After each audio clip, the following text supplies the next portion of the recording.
Again then, so it's a pleasure to Good. welcome this week to the Origins Colloquium Joe Sill.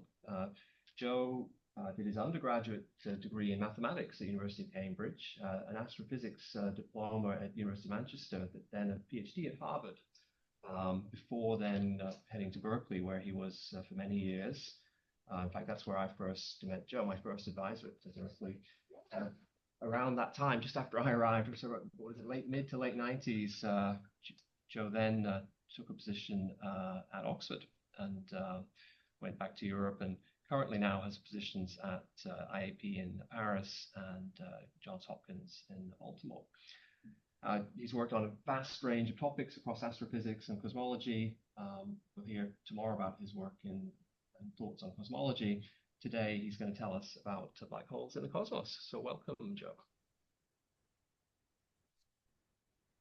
Thank you, Jonathan, for the invitation. Greetings to everybody. I'm really sorry I couldn't make it in person. That was the plan, but things intervened. And so both this week and tomorrow, I'll be on Zoom.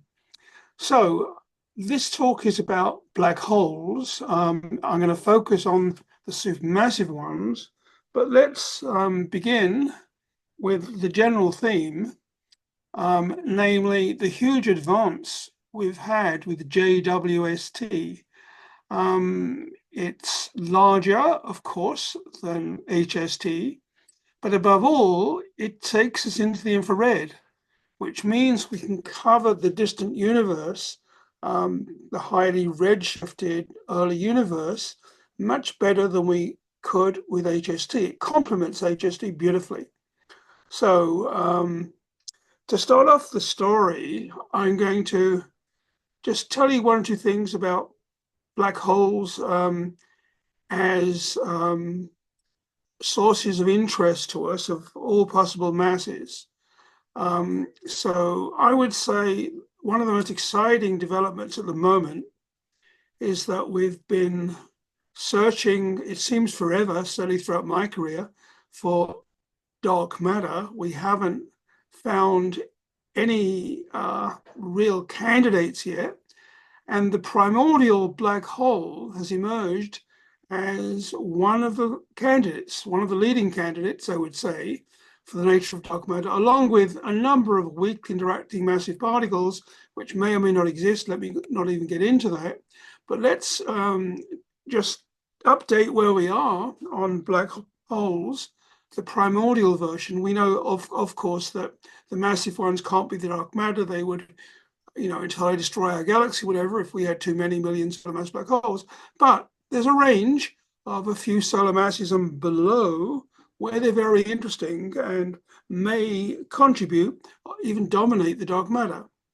So here is an overview of where we are now and where the constraints come from. This plots the mass of the primordial black hole.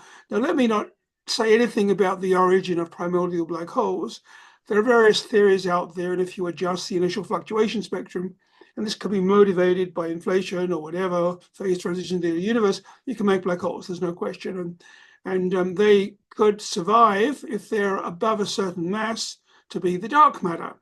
That mass is usually set by Hawking radiation limits. They evaporate below roughly 10 to the 15 grams today.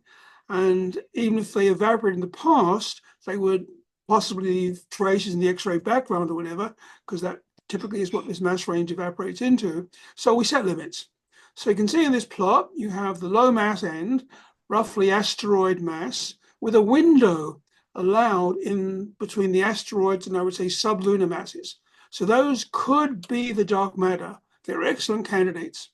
As we go up in mass, we find that gravitational microlensing sets strong constraints. And then we reach gravitational waves, which have even been claimed to possibly be the result, the LIGO-Virgo detections of primordial black holes. I think that's unlikely. But anyway, those experiments set limits because when a black hole is created, basically you get a gravity wave signal, and so one can set limits. And then for the more massive ones, accretion, X-rays, etc., play a role. Okay, now What I'm going to focus on, though, in this talk is not the dark matter candidates, but rather the larger mass, where we have guaranteed astrophysical signatures. Now, these come from binaries in our galaxy on a massive stars. One turns into a black hole, its companion overflows its Roche lobes, and it's slightly lower mass, and eventually accretes onto it. Those are seen in X-rays, etc., and we believe we're seeing the resulting black hole formation in gravity waves, the mergers of black holes especially. Well, I'm not going to talk any more about that. I'm going to focus on the connection with galaxies, in particular the central supermassive black holes. And they, of course, need seeds, which are lower mass black holes. And we have wonderful confirmation of their existence from the event horizon imaging, of course. So there we see the black hole along with its accretion disk. Let me make one parenthetic remark.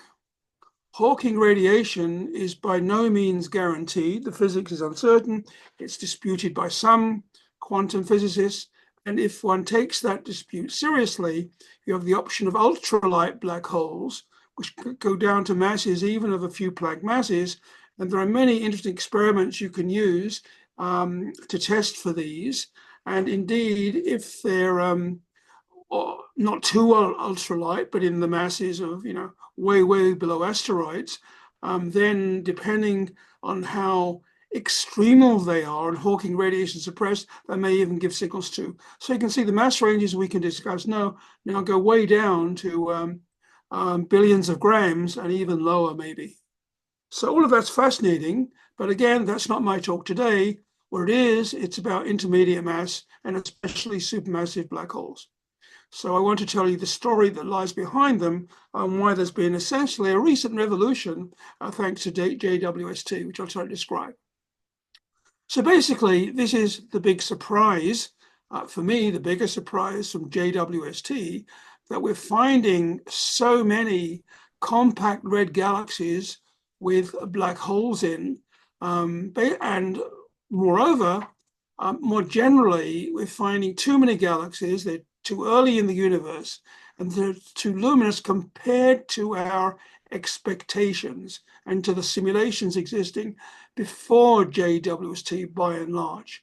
I'll come back to the simulation figure in a second and discuss that in more detail, but let's turn on to the more specific examples. So first of all, we have the famous little red dots. So these outnumber the quasars detected in REST-UV by orders of magnitude in the early universe. There are as much as about 10% of the numbers of galaxies we see in the deep images, which go to redshifts, say 5 to 10.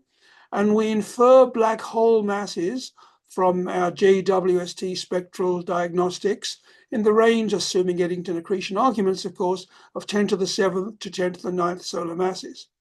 And the amazing thing is their effective radii are just of order 100 parsecs. And you have vast amounts of stellar mass compressed in this small region. Again, we don't have any rigorous theory of how they formed, but clearly at such high stellar densities, very interesting things can happen and must have happened to form them. Next, supermassive black holes. In general, we measure them by correlations. Well, first of all, by broad H-alpha wings and other line indicators in the distant universe. And so we get indications of their number density. Now, one of our biggest bits of information on supermassive black holes comes from studying correlations in the nearby universe. So I show you here the two best known correlations, the M sigma relation, where M is black hole mass, and sigma is velocity dispersion of bulge, basically, of the old stars. And so this is the best correlation. And you can see it's more or less satisfied when we go beyond redshifts of 5. And this is the JWST range. But what is much more surprising, and let me emphasize, still not thoroughly confirmed. So in the next rounds of data from JWST, we'll be getting far more objects. Now we have tens, then soon we'll have hundreds, and we can say much more about this, but basically you can measure both black hole masses from these line arguments, broad line arguments, and you measure the stellar contribution from the usual stellar indicators to the light. And you can see that what is truly surprising is the low redshift correlation between black hole mass and stellar mass is violated at high redshift. That's what the golden dots are. And that basically tells us that maybe the black holes were in presence before the stars. And that's very exciting. But the gas, of course, would have been there, as would the depth of the halo, which is sort of what you're measuring in this. So that's exciting. Again, enrichment, that's been found now, thanks to JWST. Lots of nitrogen and oxygen too and other things, much more than expected at redshifts of 10 or beyond. So that's a puzzle. Something interesting is going on with very high efficient star formation. And finally, using the Balmer brake, we can age these galaxies. And again, significant Balmer brakes are found. They are old, of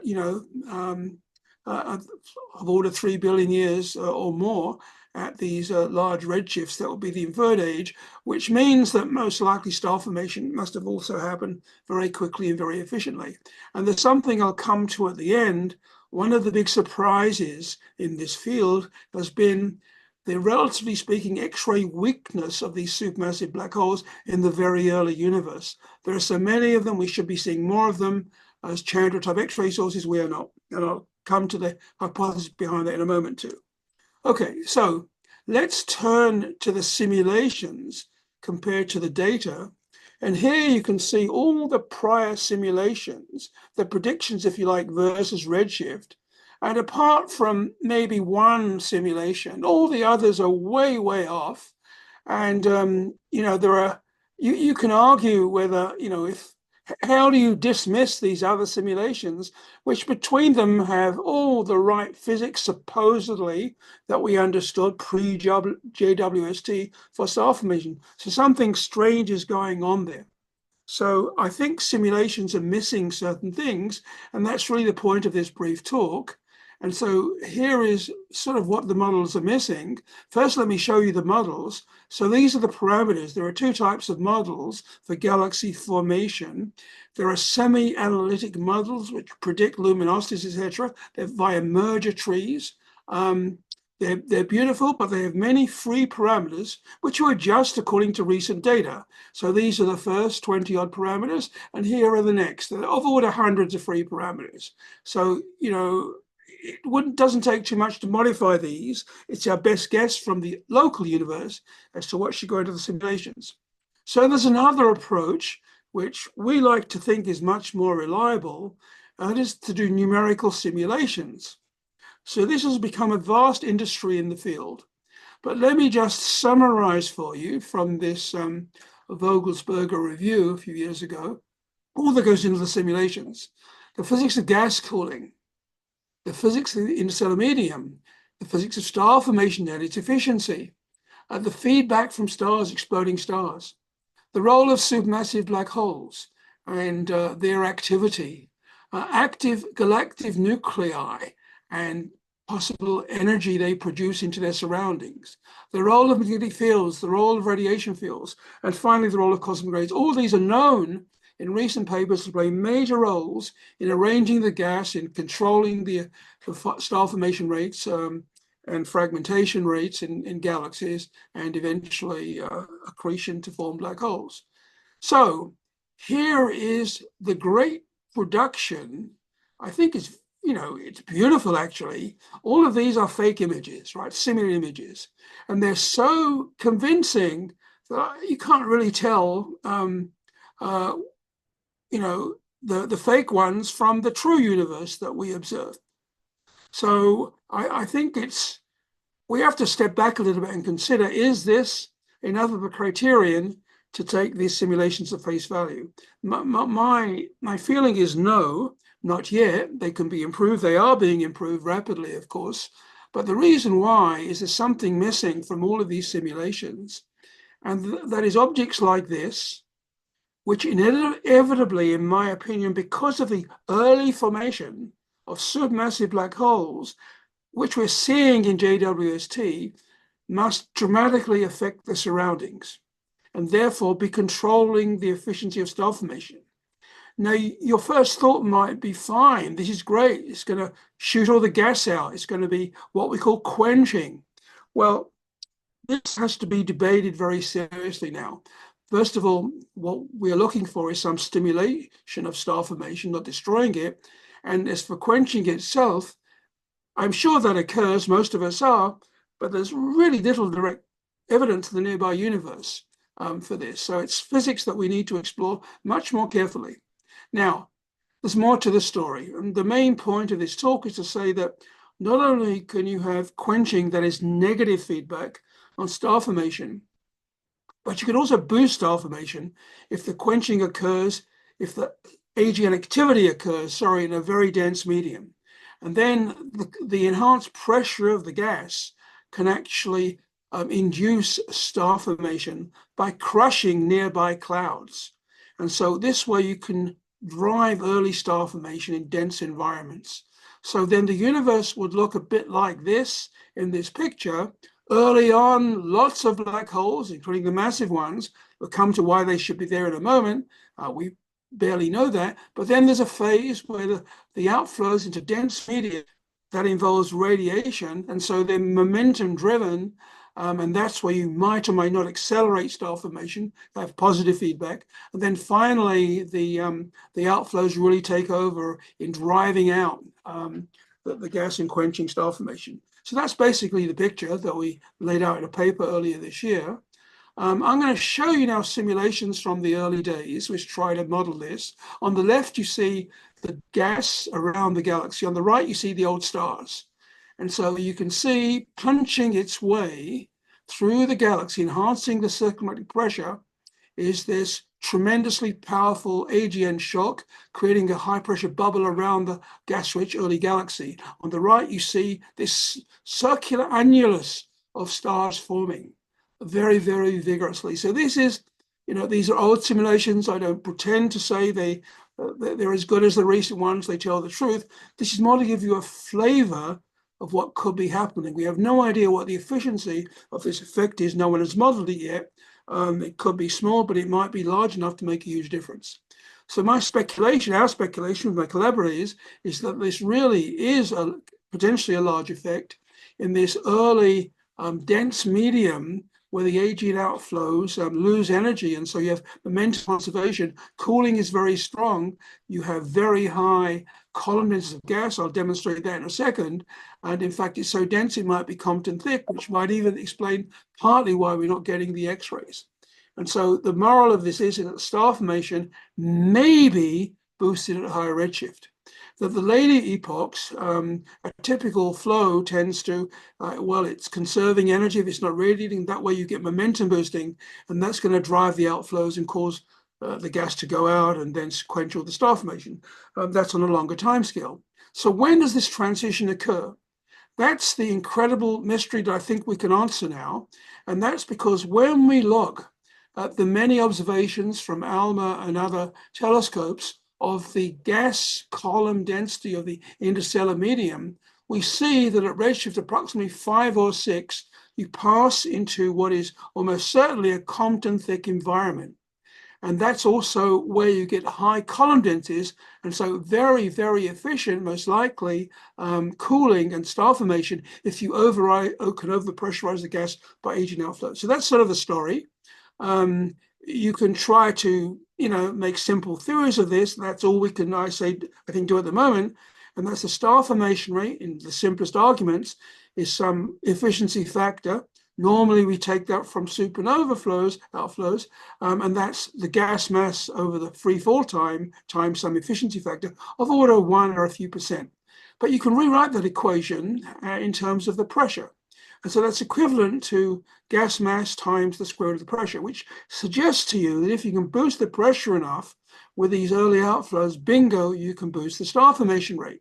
And so a naive argument is that if this pressure boosting is driven by AGN outflows, they go of order an order of magnitude or more times the virial velocity in the galaxy, which controls the motion of the molecular gas, atomic gas, and so you can get pressure boosts of orders of magnitude in principle. Okay, so that is something that has to be simulated much better, and it's a speculation. Let me emphasize that. Okay, now early boosting, late quenching. So that's the basic bottom line here. Okay, so let me tell you what the essential weakness in all of this is, and this actually is a wonderful way for future developments. You need to have runaway growth. You need seeds for these massive black holes at redshifts out to 10 or even larger now.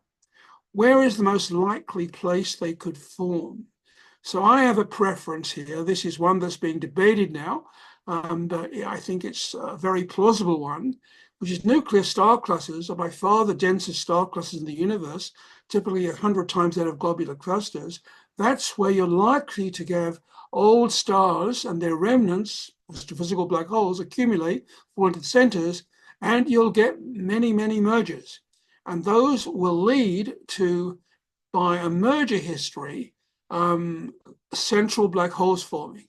So that's something we've simulated. We found with my student Kostas Kritos at Baltimore that you really need to add gas as well. It's not quite enough if you only do it dynamically.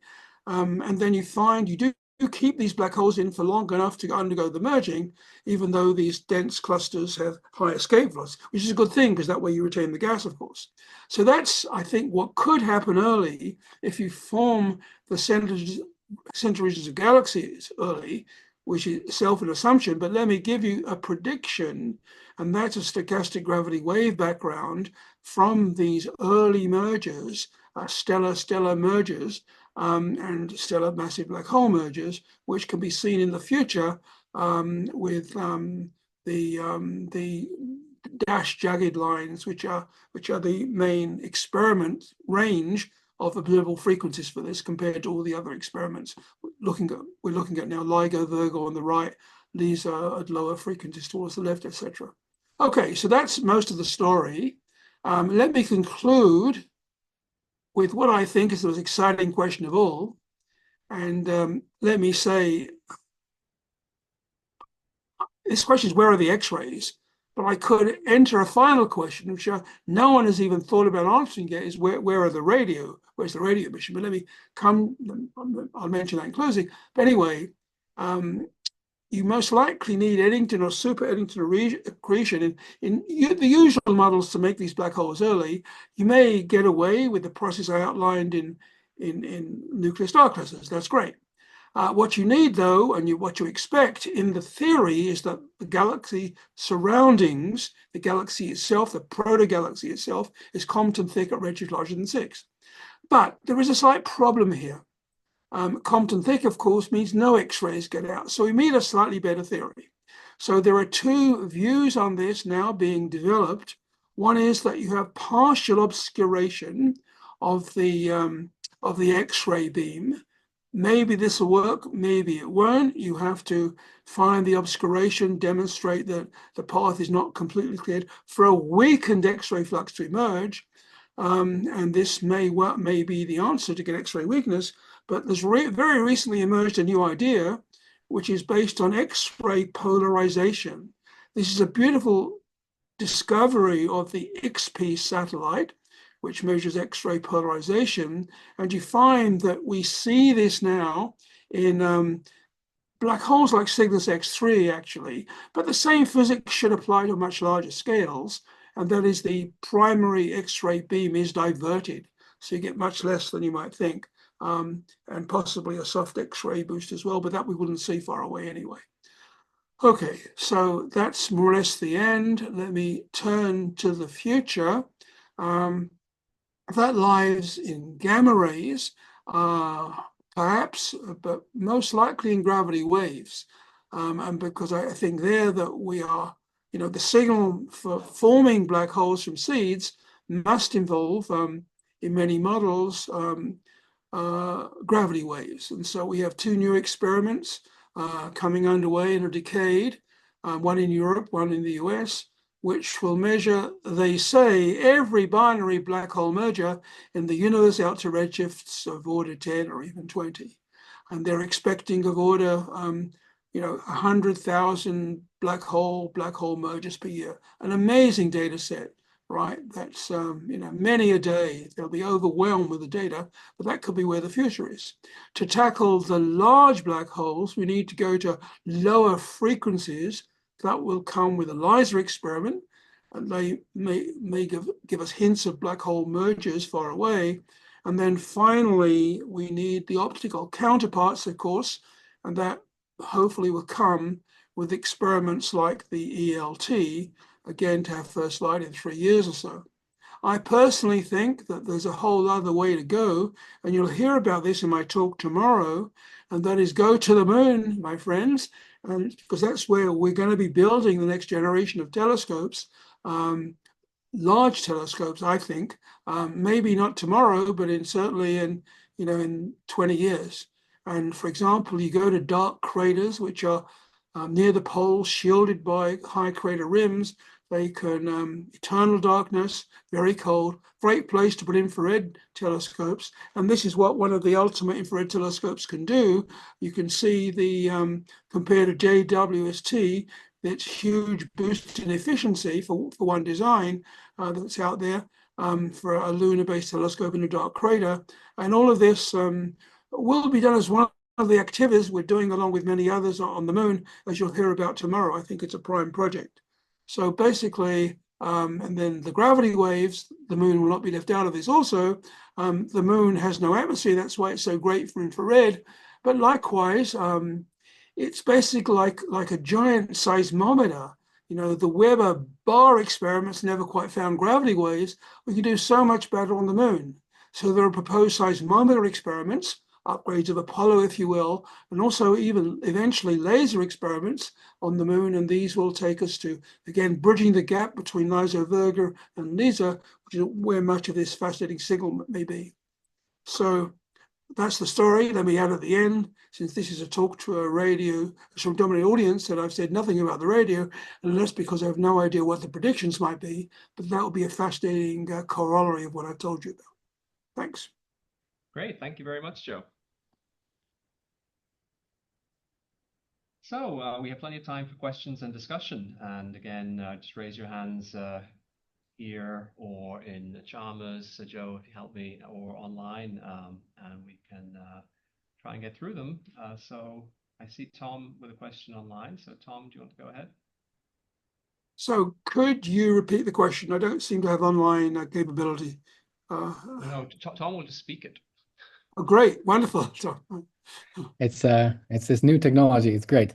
I really enjoyed your talk. I think it's very interesting to hear about all these black holes and them being the origins of these super bright galaxies in the early universe. Do you have any information or ideas on the constraints we get from the very low dust obscuration we get of these redshift 14 to 12 objects, and how that aligns with the fact that you require these very compact emission sources, which could be easily dust obscured in the early universe? Yeah, I have no idea what the response to that question is. We do in the little red dots, which are so numerous, certainly we see them in redshift 5 and 10 roughly, we do need the dust counterpart to account for its spectrum, dust and star formation, and AGN luminosity possibly too. That's still being debated. But some combination is needed, and dust is essential for that. When you go further back in time, I don't think we really know how much dust extinction there is, whether we're losing objects because of that or not. It's surprising there is so much dust in the early universe already, and so presumably our current theories are not that precise. So it's very hard to say much more. Okay, great. Any other questions? Il-Sung, yeah, please go ahead. Yeah, thank you. Thanks for this nice introduction and overview. It's just very exciting. I'm curious because you mentioned in your talk about the radio feedback as the positive feedback to create an intense star formation. But I can imagine the radio feedback could create a large-scale radio jet, And usually that high redshift, the CMB is also very strong. So some people mention that inverse upscattering with the CMB photon could contribute to the diffuse radio emission, could be visible. But at the same time, radio folks says that, okay, the reason why I do not see much radio emission is just because of the synchrotron cooling is so efficient. And then in the radio side, we might expect to see the synchrotron emission in the higher redshift. So really, we don't have the good observational constraint, but the theory point of view, what do you envision in this two scenario? Okay, X-ray versus in radio at that particular higher redshift, as it go to higher redshift. What avenues and the physical process do you think it's more realistic for us to actually get a good insight? Look, at this point, the theory predictions are sort of meaningless. This version of our theory suggests there is a very short phase of intense radioactivity, which of course will repeat later on sporadically over the history of the galaxy as the black hole is fed later. It's this early phase, though, that's critical for boosting star formation. So ideally, you want to look at star forming, especially those with the shortest specific star formation rates, right? We should catalog those. We haven't even done that yet, as far as I know. And then do deep follow-up in radio to see what on earth is going on. Is there anything there? The Compton cooling with the CMB obviously will kill things, but also the time scale of what I'm talking about is very short. So I think there should still be a signal, and it has to be worked out more carefully. Right, thank you. Okay, great. Devesh has a question. Hi, thank you for the nice talk. So, just wondering about this runaway growth scenario that we spoke of, where you could have the growth due to, I guess it's black hole merger and stellar merger. In these dense globular cluster, I'm just wondering how, do we take into account for this, like stars going supernovae, or even parent stability supernovae in some cases? To grow these, especially stars, it'll be quite tricky. I'm just wondering, to get to these supermassive black hole scales, you need so many number of collisions, and how does the dynamics of just a cluster affect the growth of these objects in both these scenarios? Well, you're completely right. Dynamics is a key part of this. Dynamics today has been done very, very simply. The model I show you was using analytic models. Dynamical models are beautiful too. And the most recent of them has shown that when you include stellar evolution, this was just published days ago, you get enormous uncertainties in predicted merger rates, orders of magnitude, because people have not incorporated stellar evolution with all of its uncertainties in enough detail. So I think, we have to tackle these things. Going back slightly earlier, it is true dynamics, I think, must lead in these very dense nuclear star clusters to a core of astrophysical black holes. And because the potential well is deep enough, they tend to be retained. And so by dynamical friction, they sink into the middle, and then their densities are so high that there'll be some mergers. And again, you hope that because of the deep potential well, many will escape, but many will be retained, eventually going up to secondary and tertiary, etc. mergers, making the way to the massive black hole. And that's what our simple simulations found. So, but all of this, I think, has to be done with much better dynamical simulations, which has not been done yet. And if I could follow up on that, you showed some results. You're saying you're merging stars and black holes together, but you need gas as well. So you have some kind of Bondi accretion, Bondi oil accretion, as well as mergers. Is most of the growth then in the early stages by merging or by gas accretion? Okay, by mergers, and it's the gas accretions that's needed to boost them to the highest masses. So the merger arguments modeling gives you lots of black holes being kicked out, but you end up with one central massive black hole. But typically in our simulations, we found that this was maybe 10,000 solar masses, 10 to the fifth or something. But our trick to then bring that up to par was to say, well, these nuclear star clusters are gas rich. And the reason for that, I should say, is that exactly what we see when we study nuclear star clusters in I can see as far as redshift avoiding unity now, and many of them show, emission lines, which is not so true for the nearest one. So their gas content changes. Early on, they were more gas rich. Very early on, still more. That all is going to go in the right direction to boosting the mass of the black hole. And do you have a prediction for the multiplicity of intermediate mass black holes that will be in such a system? Do you have a lot of intermediate mass black holes that are around still? Yeah, so they've been kicked out dynamically as all these interactions occur. And in our paper, you'll see there are numbers. The model so far has just focused on one nuclear star cluster, its evolution. What we're currently doing now is trying to put this in a merger tree context, cosmological formation of galaxies, and so we'll have a better idea of what happens early on. But yeah, so the universe should be full of, if you like, failed black holes from the stellar mass, 10 solar masses on up to thousands of solar masses, which will have been kicked out dynamically from these. Great. I have lots of other questions, so I'll keep going. But if people are on Zoom, please raise your hand. You mentioned the X-ray weakness. I'd like to just come back to that. Okay. Have they stacked all the little red dots and got some deep constraints, or is there no hint of X-ray emission at all then? Yeah, again, so there's a recent paper, I don't have it in my slides, which did stacking of some large number of little red dots, and they found, something well below what was expected. I think there is some weak X-ray flux, but nothing along the lines of what models might have predicted. And so let me try and understand the idea here then. So it's Compton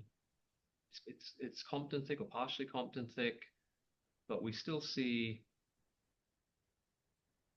this material that's absorbing is not that dusty then. I'm not sure of the relevance of dust to this. Almost certainly is there at some level as we for observationally. But the basic idea is that at the Eddington accretion rate, you get what's called a Polish disk, accretion disk, which is a big funnel in the center, and the central X-rays are beamed out from the AGN and bounce off that, and so you don't see them directly, or you see a reduced flux coming from the center because of that. And the reason that has recently been shown to be, I think, the probable solution to all of this has come from X-ray polarization, just measured in the past years. In objects like Cygnus X3, sure, but we think that's just a prototype of these bigger things. Then you showed a graph of the expected ISM density, approaching this Compton thick limit. Perhaps if you could pull that slide up again. I was trying to understand how that is.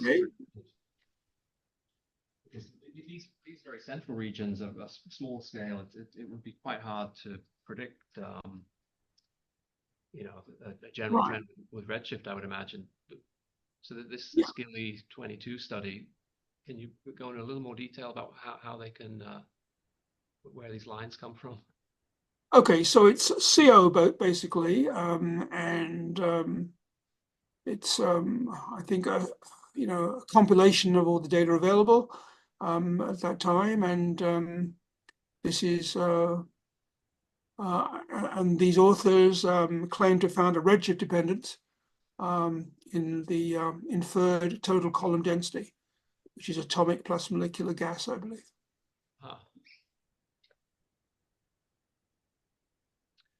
And as on the left, you see in the yellow, I think that's the typical local universe region, and but things get very interesting where you get to the highest redshift quasars. Right.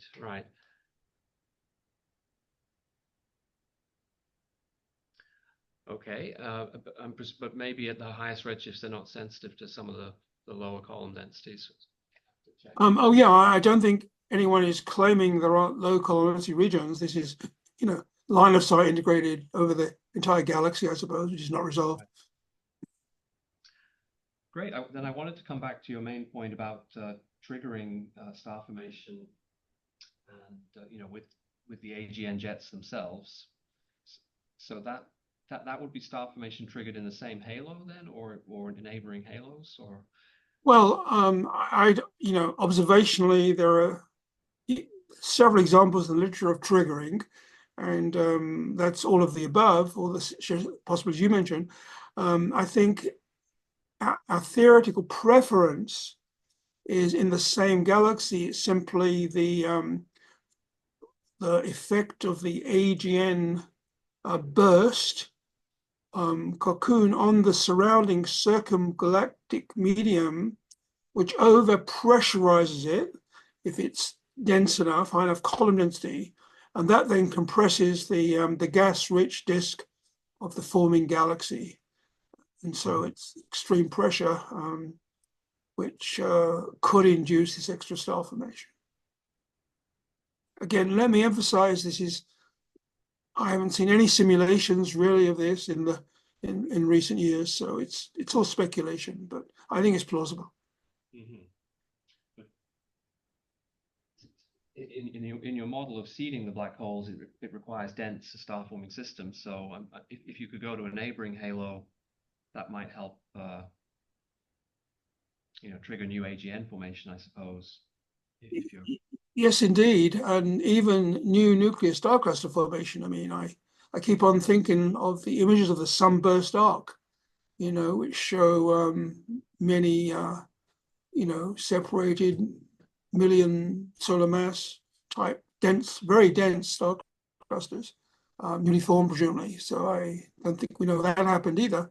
That's a low redshift example, but that's one of the complex things that could be happening. Formation of these two, the nuclear star clusters. Okay. You again, people should raise their hands in Zoom if you have questions. Yeah, maybe I'll just take a crack at it.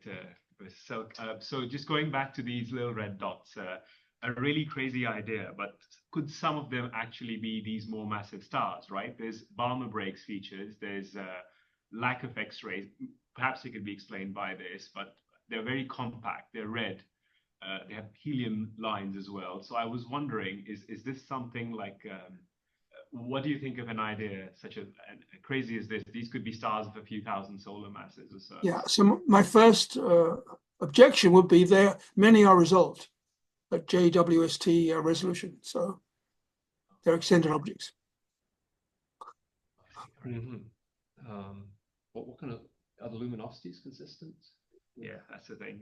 The nitrogen, like the chemical signatures, that including of the sunburst arc, by the way. Okay, but I think what you're saying though is certainly there's some truth in that, because the only way we know how to get the nitrogen excess is from very massive stars exploding early. So that must be happening. I think a little red dot is not one of those, I don't think, but that's definitely going on in this, early universe somewhere. Thank you. Great. And then I see Ilsang with another question. Yeah, sorry, it's a different questions. I was curious, interested in the idea of the runaway mergers as the efficient ways to creating the seed black hole. And without knowing too much of the physics involved and I'm naively assuming if we assume the globular cluster isolated, classically it's known that the cores collapse, envelope expanding because of the negative heat capacities, right? The system itself evolved. So the cores, compactness cores probably gives you a better chance to system getting closer and closer, increasing the merger rates or interaction. But at the same time, because of this kicking black hole is not a good, so I understand you need some sort of the boundary conditions, the external potential wells, try to keep this black hole from being kicked out. And if we assume that boundary condition due to the external potential well, then how do we anticipate the timescale of the evolution of the system imbounded by the external potential well? For example, is it takes longer compared to the isolated system? So for example, like if the boundary system is external potential well, works as a heat bath, for example, then time scale evolving in the system embedded in the potential well might take longer in such that the core collapse delay. And Go ahead, sorry. I mean, yeah, I'm just trying to understand the one way, it's an efficient way to keep this black hole being kicked out, but the other sense, I mean, that might just delay the evolution of this embedded system in terms of, the core collapse, the sense. I mean, am I misunderstand your ideas, or is it just, yeah? Okay, so no, you're completely right. This is physics that, pardon me, we're discussing, but have not included in anything I've shown you, and that is the dynamics of the nucleus star cluster, the forming nucleus star cluster. It will, go some way towards gravitothermal collapse, and the consequence of that, I have no idea how that would affect things. Positively, I think initially, because you get a boost in density, which enhances the merger rate. And after all, most of these black holes are ejected, but you have to have enough to build up to a big one in the center, and that seems to be a consequence of following a simple dynamical history. So making all this more realistic is something yet to be done. Right, we have 5 minutes or so left. You mentioned new facilities especially on the moon, as being of great interest. I know you've put a lot of thought into that. Can you say a little more about what you expect? What kind of time scale it might happen, and what might be the first sized infrared telescope that's practical there? Well, look, it's my talk tomorrow, basically, and to get specifics on different, the moon is going to be a great place to do low frequency radio astronomy, interferometry, even single telescopes, Arecibo type telescopes. It's going to be a great place to do optical interferometry because you have such a stable platform and no atmosphere. We did interferometry, optically, infrared actually, very successfully on the Earth, and we managed to both at the VLT and also at Keck to identify, to follow stellar orbits, etc., around the central black hole in our galaxy. And that was amazing. But if you recall, because of the atmospheric turbulence, one can do millisecond integrations only, many of those. On the moon, there is no atmosphere. And so you could integrate for hours with an optical interferometer. And so that's going to change the picture completely. We're a long way from that at the moment, and I'll tell you more about all of that tomorrow and where we're going in the future. Very good then. Any last questions for Joe now then? Well, thank you again, Joe, for great talk and discussion.